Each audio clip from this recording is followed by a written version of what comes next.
So this video is going to be an in-depth breakdown of what macronutrients are, their different functions, and how you can calculate your own specific macros to achieve whatever your goals are, whether that be to build muscle, lose fat, or just completely change your body composition. Optimizing your calories, optimizing your macro targets is the most important, the biggest needle mover when it comes to reaching your goals. So many people get this wrong, which is why they don't get the results they want, or they're not able to adhere to the diet, and thus long-term they kind of rebound to where they started pre-diet. So getting this right is the most important thing when it comes to chasing your goals, getting the results that you want. If you don't have this down pat, then no matter what you do in the gym, no matter how hard you train, you will not get the results that you're looking for. So before we can calculate and figure out your specific calorie and macro targets for whatever goals you may have, building muscle, losing fat, body recomposition, we first need to talk about calories and your macronutrients, otherwise known as your macros, right? So first let's talk about calories, okay?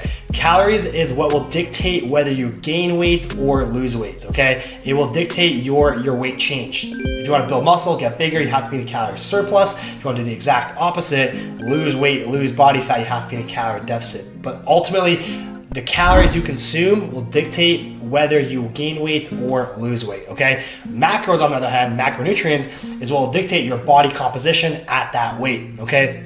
And believe it or not, there are 4 macronutrients that you need to be aware of because most likely you consume all 4 on a weekly basis, okay? First one being protein. The king of macros is protein. 1 gram of protein is 4 calories. We also have carbohydrates, carbs. 1 gram of carbs is also 4 calories. And then next we have fats. 1 gram of fat is 9 calories, so definitely over twice way more calorically dense than both protein and carbs.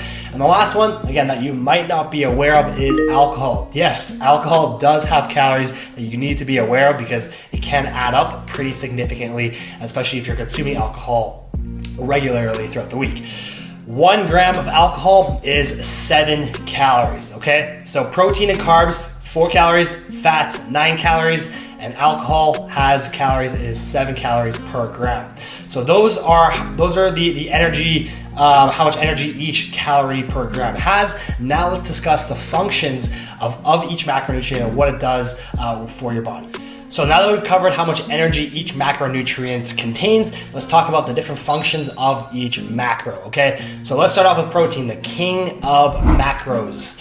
Okay, protein is the most important macro and one that definitely most people don't get enough of, okay? The reason why it's so important is because it obviously helps build and retain muscle. It helps with cell turnover. It's basically responsible for every function inside of your cells.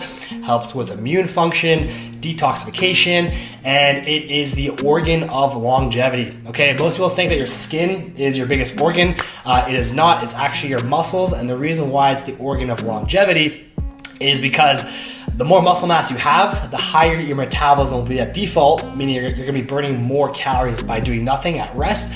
And the more muscle mass you have, the more calories and fat you're gonna be burning, which will help you stay leaner, okay? Obviously, if you can avoid being obese and overweight, you're helping your long-term health, your longevity, significantly by avoiding a whole plethora of health complications, diseases, and whatnot when you are obese, okay? So protein, again, helps massively with your body composition. Most people do not get enough protein in their diets, and which can obviously lead to excess adipose or fat tissue and not enough muscle to counteract that, so their metabolism is quite suppressed. So I mentioned this in a few other videos, but aim for about 1 gram of protein per pound of body weight. If you can get that, that's more than enough for 90% of people. The more overweight you are, the less protein you need. You can get away with 0.7 grams per pound of body weight, and the leaner you are, sub 10%, then the more protein you're gonna need at about, I would even aim for higher than 1 gram of protein per pound of body weight. But again, protein is the king. Get enough protein in your diet. Now the next macro is carbohydrates, carbs. Now carbs is one of those taboo words in the fitness industry that a lot of people kind of completely steer clear of because they think that carbs instantly makes them fat, which is not true at all. This is one of the biggest myths in the whole fitness or the nutrition side of things when it comes to your fitness journey, okay? Carbs do not make you fat. calorie surplus makes you fat, okay? So do not avoid carbs. Carbs are awesome, and carbs help fuel your performance in the gym. Now, despite me advocating carbs, carbs are the only macronutrients, besides alcohol obviously as well, that is not absolutely required by your body. With proteins, with fats, you probably heard of essential amino acids and essential fatty acids. They're essential because your body cannot produce it on its own. It needs it from outside sources, your diet, your food that you're consuming on a day-to-day basis. With carbs, there's no such thing, okay? There's no such thing as essential carbohydrates, it doesn't exist. So the main function of carbs, again, is to fuel your body, fuel energy throughout for your day-to-day activities, and fuel your performance in your workout in the gym. That is the primary source of carbohydrates, and your body is easily able to use the glucose from the carbs as energy, okay? Much easier than the ketones from fat. So again, carbs, don't be afraid of carbs. Carbs are great to fuel and get a great workout in, and fuel obviously your energy throughout the day for your day-to-day activities. However, it is not absolutely needed like proteins and fats are. And the third macronutrient is fats. And similar to carbs, fats by itself will not make you fat, okay? Again, a calorie surplus, eating too many fats or eating too many carbs is what's gonna make you fat. But again, fats by itself will not make you fat, okay? So with fats, they are the most calorically dense macronutrient of the four, with 9 calories per gram. So you do need to watch out how much fat you are consuming in your diet.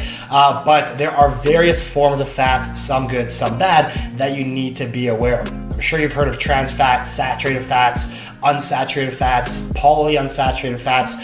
And the thing that you need to be aware of is that the worst type of fat, the one that you absolutely must or try your best to avoid, is trans fats, okay? These are completely man-made synthetic fats, mostly found in fast food, junk food, and this is bad because it causes an extreme amount of inflammation in your body, okay? So burgers and pizza, most processed foods will have some sort of or junk foods will have some sort of trans fats in them. So again, try your best to avoid this. This is the absolute worst fat that you can consume because it causes a lot of negative health complications in your body, including an extreme amount of inflammation, which obviously you want to avoid.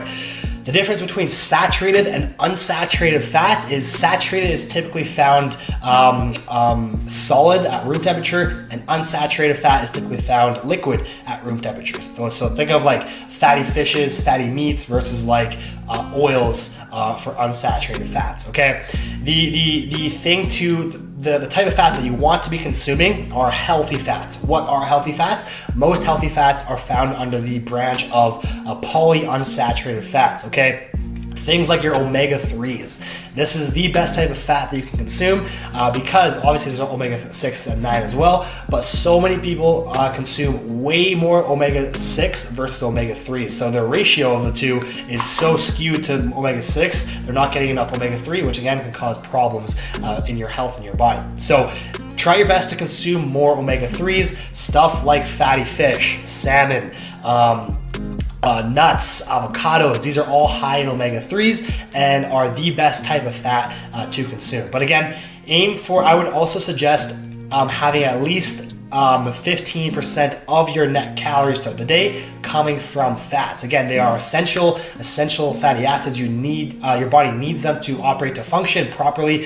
So do not completely cut them out from your diet. Again, aim for at least 15% of your calories from fats. And the final macronutrient is alcohol, okay? Again, alcohol has 7 calories per gram and is the only macro with 0 nutritional benefit, okay? Obviously, alcohol won't help you at all get to your goals, whether it be building muscle or losing fat, but it's one of those things where you consume obviously to enjoy your life, enjoy your social events, going out with friends, family, travel, whatever it is. I wouldn't suggest completely cutting it out. Obviously, you still want to enjoy your life, but try and limit it as much as you can because again, it has 0 nutritional benefit and won't help you at all get closer to your goals, okay? So with alcohol, when you go out, my recommendation to limit the amount of calories you're consuming is try your best to have mixers that are 0 calories. your diet sodas, your diets, your soda waters. These are some of the best mixers that you can have. Try avoiding beer. Beer is very calorically dense. It has not only alcohol, but a lot of carbs in it as well. So again, if you're going out, try your best to use mixers that are 0 calories. Even having things like vodka, tequila are lower in calories than stuff like rum and beer and those kind of drinks. So that's my take on alcohol. Don't completely cut it out. You still want to enjoy your life, but try and limit it as much as you can, obviously, to expedite your progress, whether it be to build muscle or lose fat. And the last thing I want to go over in this video is the exact formula on how you can figure out your specific maintenance calories as well as your macros to optimize whatever your goals are, to build muscle or lose fat. So for this, I'm bringing out the whiteboard. A lot easier to demonstrate with this. Hopefully you guys can see without too much glare here. But basically, let's pretend that we have Bob. He's 200 pounds, okay? And we want to figure out his maintenance calories and what his macros are at those maintenance calories. Because if we don't know his maintenance calories, then we have no idea whether you're going to be in a calorie surplus or calorie deficit needed in order to build muscle or lose fat, right? So step one is figuring out your maintenance calories, okay? To do this, it's fairly simple calculation. All you do is take your body weight and multiply it by 14 to 16, okay? The reason we do 14 to 16 is because this will give you an approximate ballpark number of your maintenance calories. Use 14 if you're someone that is very sedentary, not very active, maybe has an office job, not moving so much throughout the day. And 16 if you're the exact opposite. If you're someone that's very active, maybe you have a labor job or you're always on your feet or a server, something like that, then I would do 16. For this example, we're gonna say Bob he's not lazy, but he's not super active, so we'll give him at 15. So 200 pounds times 15 yields 3,000 calories, right? So approximately his maintenance calories is around 3,000. So if he eats 3,000 per day, he should not gain weight or lose weight, okay? So now we'll go on to the macros. We have his TD, his total daily energy expenditure, otherwise known as your maintenance calories. Now we need to figure out the macronutrients. So first one is the king of macros, obviously protein, and this is probably the easiest calculation of everything on here. And all it is your body weight, 200, times about 1 gram per pound of body weight, which is what I recommend, yields 200 grams of protein, right? Nice and easy. 200 grams of protein, remember 1 gram of protein is 4 calories, so 200 grams of protein times 4 calories will give us 800 calories coming straight from protein. Okay, excuse me. So everything in red is calories, everything in blue is your macronutrients. So now that we have our protein figured out, 200 grams or 800 calories, we got to figure out our fats. So this one's a little bit more complex, and like I mentioned earlier, I would recommend at least 15% of your calories come from fats. So in this case, we have 3,000 calories times 15% will yield 450 calories coming from fats. And if we want to know what the exact number is of how much grams of fat we need, we simply divide 450 calories. Remember, 1 gram is 9 calories. So if we have 450 calories, divide that by 9 calories per gram, and that will give us 50 grams of fat, okay? So now that we have 800 calories from protein, 450 calories from fats, the last thing we need to figure out is our carb intake, okay? So again, we have 3,000 was our starting number. We have the protein, which is 800. We have the fat, which is 450. We now have 1,750 calories left.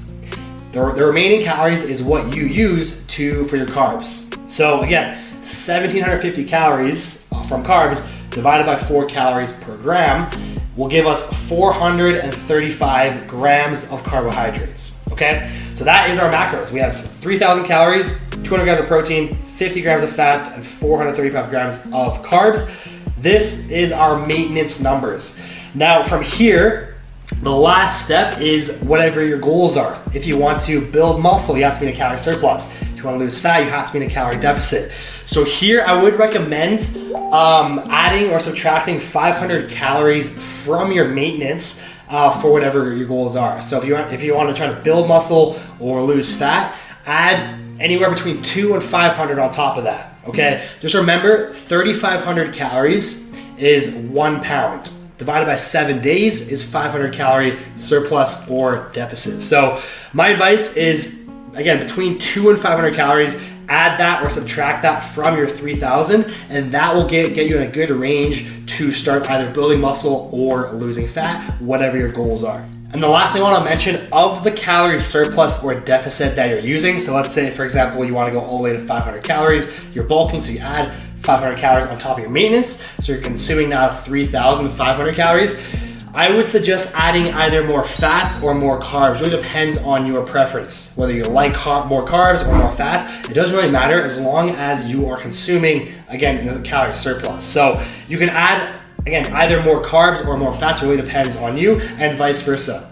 When you are cutting, when you want to lose fat, let's say you're starting off calories as 3,000 and you go all the way down to 2,500, you can take those calories away from, again, either fats or either carbs. I would suggest not going too much lower than the minimum 15% here because fats are essential to your body. Like we touched on, essential fatty acids are critical for your overall well-being, your hormone synthesis, production, and just your brain health, your overall well-being. So if you are starting off with already the 15% minimum fats and you're cutting, then I would take away the calories from the carbs here. And remember, every 100 calories is 25 grams of carbs. So that's my advice there. Hopefully this example helped, and now you can kind of use this formula with yourself and see exactly what your maintenance calories and what your maintenance macros are, and then from there kind of set your goal, whether you want to build muscle, be in a calorie surplus, or lose fat and be in a calorie deficit. So that rounds off the video. Hope you enjoyed it, and we'll see you here in the next one.